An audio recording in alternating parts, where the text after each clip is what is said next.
Farmer Producer Organization, Chapter 4, Part 4 Early Experiences in Collective Marketing. When the first generation of farmer producer organizations turned their attention to collective marketing, the excitement was tangible. For many farmers, it was the first time they entered a mandi or negotiated a price not as individuals but as part of an organized collective. They arrived at markets with bulking quantities, standardized quality, and a sense of bargaining power that they had never experienced before.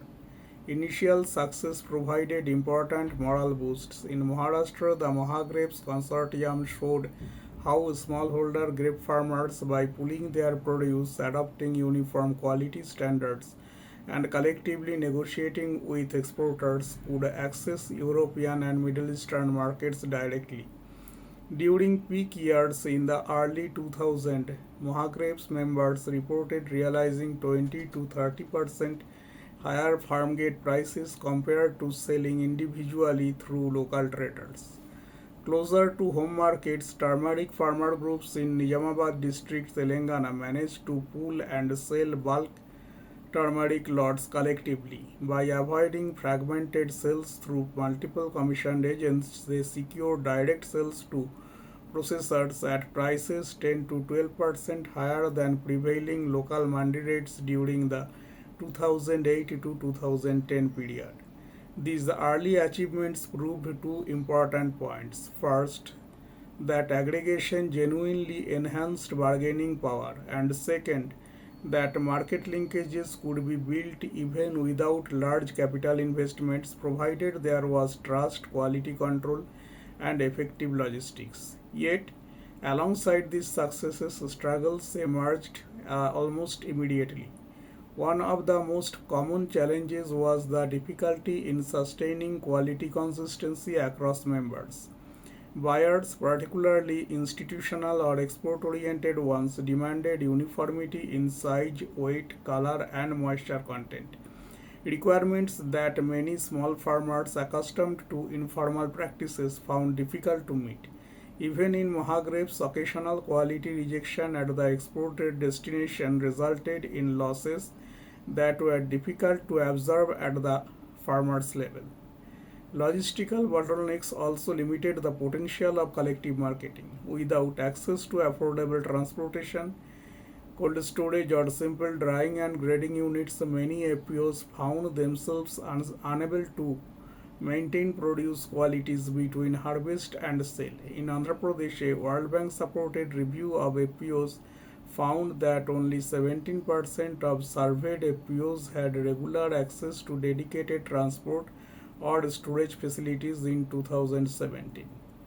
Market entry barriers were another hidden but powerful constraint. Many organized buyers preferred dealing with larger, already established aggregators who could guarantee volume and consistency.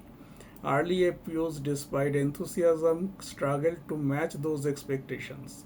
Some FPOs, after initial attempt at direct marketing, found themselves reverting back to selling through local traders because immediate payments, even if at lower prices, offered liquidity that the small producer organization desperately needed.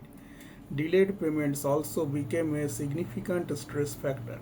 FPOs operating in new markets often extended credit sales, delivering produce first with payments promised weeks later.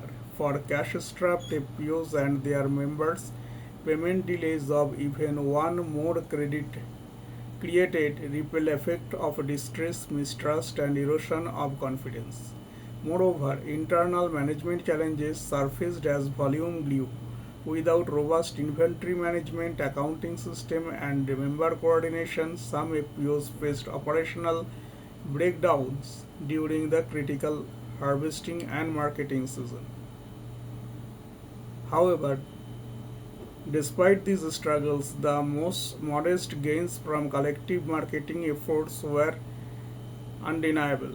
Field data collected by SFSC shows that among actively marketing FPOs, average farmgate price realization improved by 8 to 15% compared to individual farmer sales, depending on crop type, season, and region. However, the volume of produce marketed collectively remained small relative to total production. A study in 2012 indicated that only about 25 to 30% of member farmers' total produce was aggregated and sold through FPO channels in the first 3 years of operation. The remainder continued to be sold individually or through traditional middlemen, reflecting the challenges of building scale, trust, and operational efficiency quickly. The experiences also highlighted a sobering but important reality. Collective marketing alone could improve incomes modestly but would without parallel investment in value addition, grading, processing, and branding, the margins would always be limited. FPOs realized that aggregation was only the first step. Moving deeper into the value chain was essential to capture additional value. At the same time, the early experiments planted the seed of confidence. Even small marketing wins, a few thousand rupees extra per quintal of paddy, or the first successful export of grapes demonstrated to the farmers that they were no longer powerless in the market if they stood together. In the chapters of India's rural economy, these first collective marketing experiences did not mark a revolution. They marked something more enduring, a quiet evolution of farmers' aspirations from being passive price takers to becoming informed strategic participants in the marketplace. These experiences laid the groundwork for the next wave of FPO strategies where value addition, direct marketing, branding, and digital market linkages would become integral part of collective enterprise journey. Thank you.